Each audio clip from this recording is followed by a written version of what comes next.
Title of this particular conference, which is risk adjusted. And I want to recognize that one of the big challenges that we currently face, not in KwaZulu-Natal, but the whole of South Africa, are issues related to what's happening in our foundation phase, grade R through grade 3. And particularly I'm going to be focusing on issues related to grade 1 and grade 3. I'm not going to take a long time. I think we're all tired. It's been a long day. But I do want to use this opportunity to essentially alert you to some of the critical issues, some of the critical insights from the research that's been done over the last 10 years. So everybody is aware that the President in 2019 articulated a very powerful goal. The idea that by 2030, all learners at age 10 will be able to read for meaning. It's a very powerful idea that animates many of our work. It's something that it's a goal that we can strive towards. And the presentation essentially tries to set the background to understanding what that might mean for our work in the provinces, in the districts, no matter what you're doing, whether you're involved in providing support services in particular districts or planning at the head office level. This is informed by research that's been done over the last 10 years. So the first research we did was part of the Gauteng Primary Literacy and Numeracy Strategy when I worked with the MEC Barbara Creasy in 2010, 2011. It incorporates work that we did in Pinetown, a very important study that we did in Pinetown District in 2014. Work we've been doing, the Department of Basic Education taking the lead in the Northwestern and Mpumalanga, the so-called early grade reading studies. It's also more recent work that I did in the last year, or the last 2 years, in 4 districts in KwaZulu-Natal, around the classroom libraries, and work that's happened both in the Limpopo and in the Eastern Cape. So we've brought together extensive research over 10 years that specifically addresses the issues of early learning, particularly concentrating in the foundation phase. But I want to provide some kind of background and context. So this is research that was done by RECEP probably now about 5 years ago, but it gives us an understanding of what are the underlying challenges of our education system. So for 100 learners that start in grade 1, how many of them complete the first full cycle of schooling and actually complete university in the requisite time period? So in any one cohort of learners, 100 learners, that starts in grade 1, only 60 of those learners actually get to write the matric. So we've lost 40% of our learners right off the bat before we've done anything. And part of the explanation for that very high attrition is linked to what's happening in those very early grades, and I'm going to say. But we lose many learners even later on. So the research that was done again about 10 years ago suggested that only a very small number of learners actually achieve a bachelor pass. And of those learners that achieve a bachelor pass, very few of them actually ever get to university. And it gets thinner and thinner by the end. Very small percentage of children who started out are completing a university degree in the requisite time periods. So we've got a system that is very, very broad at the base, but begins to thin out. And part of the explanation of why there are so many learners that fall along the way, not to say that everybody should go to university, but we're expecting a significant portion of learners to complete the full cycle of 12 years of schooling, has to do with what's happening in the early grades. So I want to concentrate on specifically on reading. Some people describe it more broadly as literacy, and I think I want to just go back to that first reference to a very important study that was done in 2016. And we haven't yet seen the 2021 results, although some suggestions is that will be very, very much worse. The 2016 PIRLS results, which is an international benchmark study that was done in a representative sample of learners in all the 11 languages, suggested that 78% of all learners failed to meet the minimum benchmark for reading.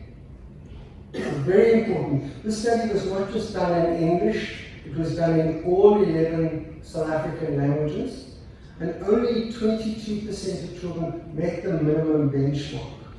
So there are lots of problems with the study, but we shouldn't take it at face value. There are all kinds of challenges associated with the study, but it does provide us with a very important understanding of the scope of the challenge currently facing South African schools.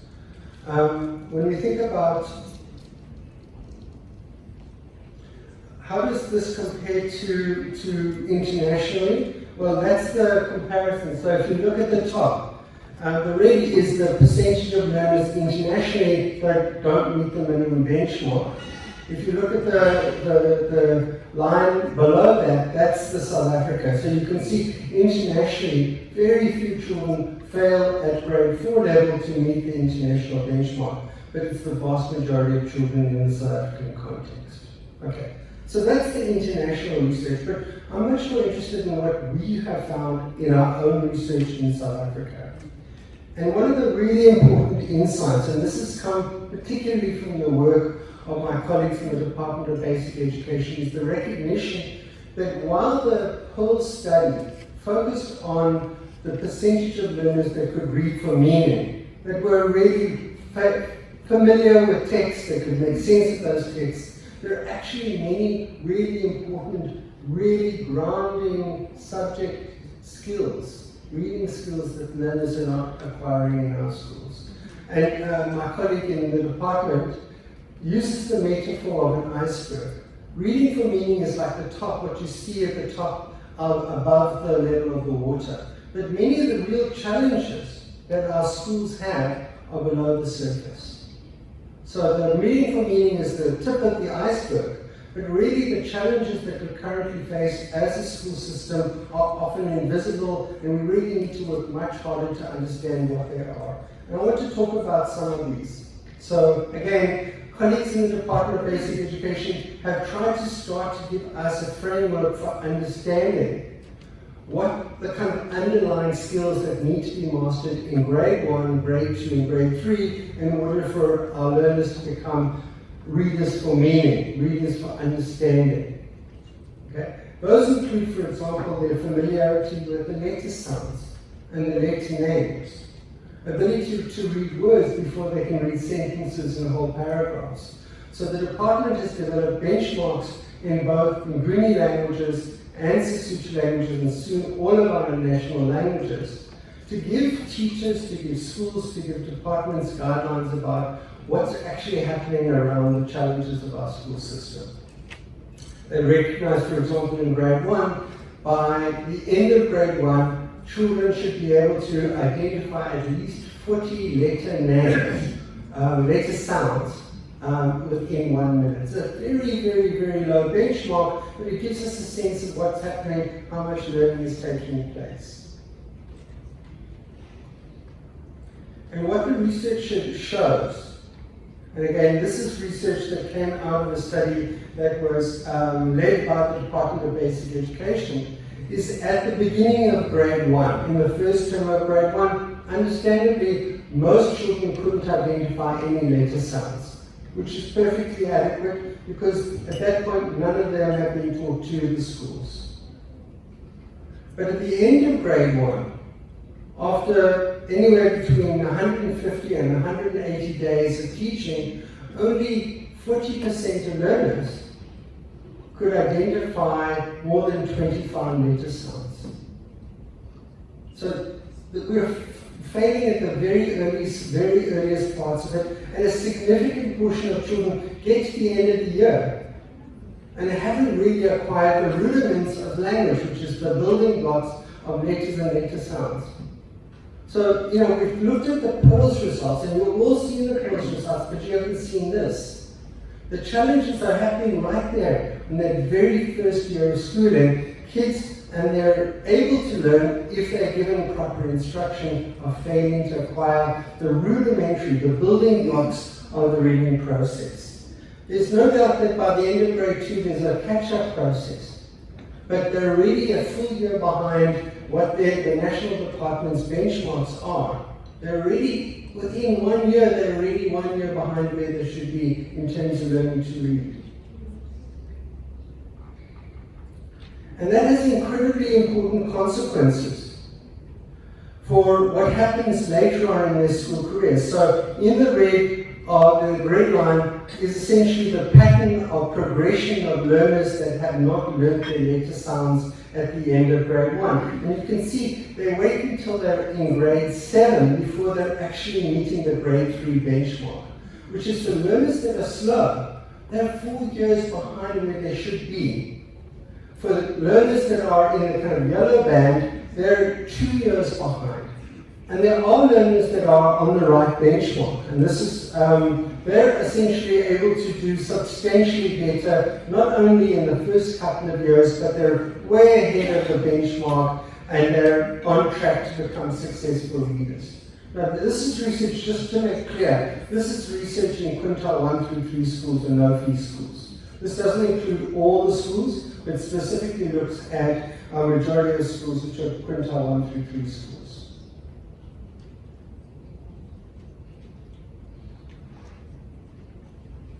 So, sitting behind reading for comprehension is really serious challenges that we currently face in our early grades, in the grade 1 in particular. And it has consequences because what we want to do is make sure by the end of grade 3, children are able to read simple passages. So this is a passage that came out of the Mpumalanga study that's currently being used in the Gauteng. And it's essentially a passage that children are expected to read for meaning. They'll basically be looked at how many words they're able to read correctly, and then we're given a set of questions to try and assess how effective they are at understanding or making meaning of those passages. And that's, I'm not going to read it, but it gives you a sense of what the passage is. They will be expected to be able to read this both in their home language and in English. And the results of this suggest that this is from the Mpumalanga study, where we had an intervention in schools that were Siswati and isiZulu. 18% of kids who were tested, this was in the end of 2019, this is before COVID, 18% of kids couldn't read a single word, not one word, at the end of grade 3. These are kids that were significantly behind where they should be. But even if we look at English First Additional Language, which was the focus of our interventions in the control schools, the majority of them could not read that passage at any level of fluency, which means at about 50 words per minute. If they're reading any slower than that, they're not going to be able to understand what they're reading. So what are the consequences for that? I'll skip over that. What are the consequences for this? And this is what we are talking about for the entire system. Everybody recognizes this book. Okay? This is one of the most commonly prescribed books in our system. I don't know about KwaZulu-Natal, but you can't go to a school in Gauteng without seeing the platinum books. Excellent book. Brilliant resource that we're providing to schools. Okay, children in the very first day of grade 4, and you know that the majority of children will be learning through the medium of English in grade 4. The very first lesson in the book, okay, now you're saying 18% of the children can't read a single word, and 82% can't read 40 words a minute. This is the passage in the first day, the very, very first day of grade 4. Okay? This is in a book that's it's not just in any book, it's a book that is prescribed, and most schools have purchased this book. And this is the first day.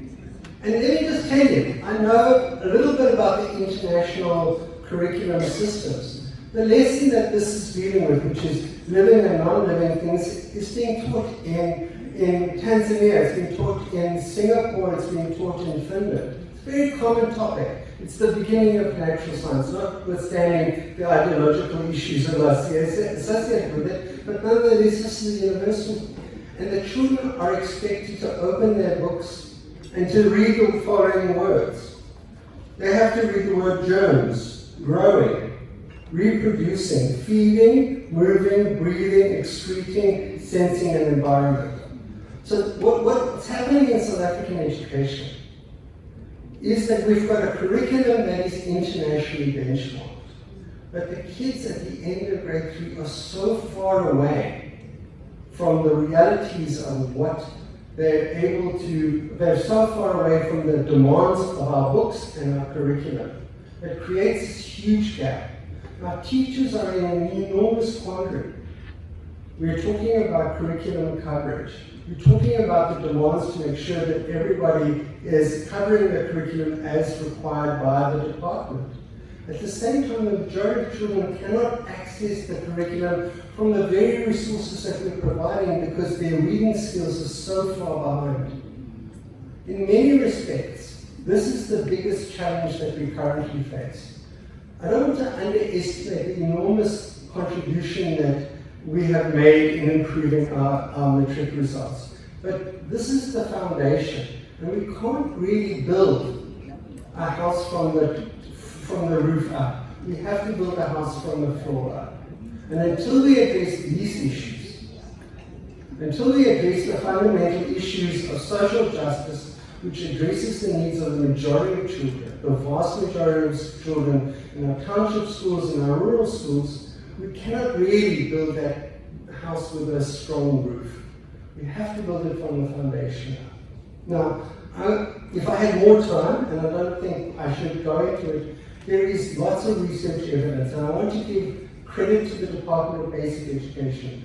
Over the last 10 years, the Department of Basic Education has participated in extensive, very powerful research studies which have shown in a variety of different contexts, whether it's in Northwest and whether it's in Mpumalanga, that there is a model that works and works at scale. So we're beginning to develop a research base that will have a powerful impact. The obvious challenge, and I think that Martin already raised it, is that we are moving into a period of austerity. There are real challenges that senior managers have to confront about insufficient resources. But there's also concurrent to that a real recognition that we're reaching the absolute pinnacle of what we can do for the senior secondary exit exams. And now the big challenge for the next 10 years for all of us must be to address the foundation, the real core issues of maths and reading in the home language, and we recognize the home language is the most important language that all children need to master reading in. That is the big challenge for us as we move forward. Thank you.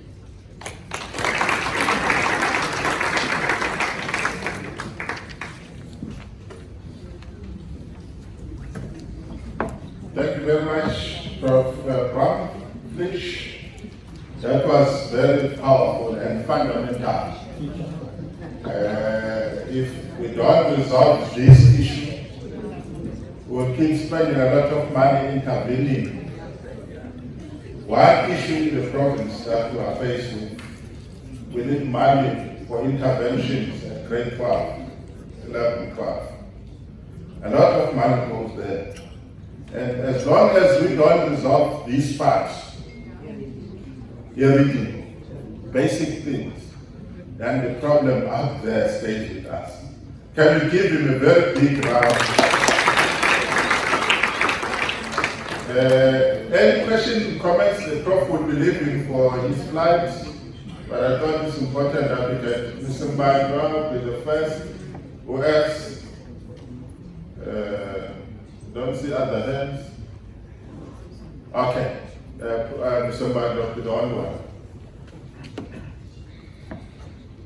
Mr. Mbandwa.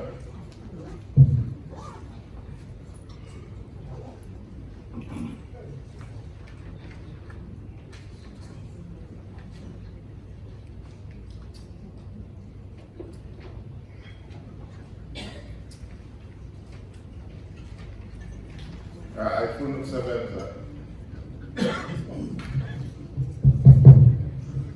Thank you, Chair. My question, although it's around reading for meaning, but I just want to focus on the transition from grade 3 to grade 4, where in the foundation phase, the language of teaching and learning was the home language of the learner, saying this is in KZN. Then they move to grade 4, they begin to learn all the subjects in English, like this one. Now, when they struggle to read with meaning or for meaning in the foundation phase, how is it then when they go to grade 4? And is there a way that we can use to minimize that kind of a challenge of a transition, where they've got to go from home language then straight to English for all subjects? How then do we bridge that gap? Thank you. Thank you. I think that was the only question we can respond to. I mean, you're raising a very thorny issue. There's no doubt that the majority of children would be better off reading and learning in their home language beyond grade 3. The challenge is obviously parents who often see this as a potential disadvantage to the learners. But I think the real issue is that we're currently facing the predicament that they're not learning to read effectively in their home language either. And we want to be seeing children to read. Reading is a fundamental part of what you do at school. And if they can't read in their home language, we're not going to be addressing the challenge if we just extend the home language into grade 4 or grade 5 or grade 6. We have to address the real challenges that we can make sure that children become fluent readers in their home language and begin to set a really strong platform in English as a second language. That said, I think that there needs to be substantial discussion in this province, as there is in the Eastern Cape, where there is a much more sophisticated discussion of home language happening. So in the Eastern Cape, they're talking about using home language and extending it up to grade 6. And that's a really important initiative, and we need to celebrate it. So I think that there are lots of different debates that need to happen. I think it's worthwhile going on a field trip to the Eastern Cape. We forget that the Eastern Cape sometimes can be the source of innovation in our school system. They're often seen as the challenges that they have that are overwhelming. So I do think that there are dual problems. There's a language issue, but I think there's also the teaching of reading. And I want to just make one last comment about this. And that when about 5 years ago, I went to a district and to a function that launched a classroom library. And there were a couple of teachers who looked at the books and said, in the classroom library, and they said, oh yes, we recognize these books. These books were around 20, 30, 40 years ago when we were learners. I think there are expertise in the teaching fraternity currently. Their knowledge about how to teach, particularly isiZulu, that is currently not really being utilized effectively. There's a whole generation of teachers, and many of you sitting in the classroom, in this venue, would recognize that there were very talented teachers who taught people very effectively to read, and that many children became fluent readers in isiZulu after 1 year of instruction. So I think we need to have discussions about looking at the expertise that actually exists in the system, not just looking at innovations that could possibly take us forward. Thank you.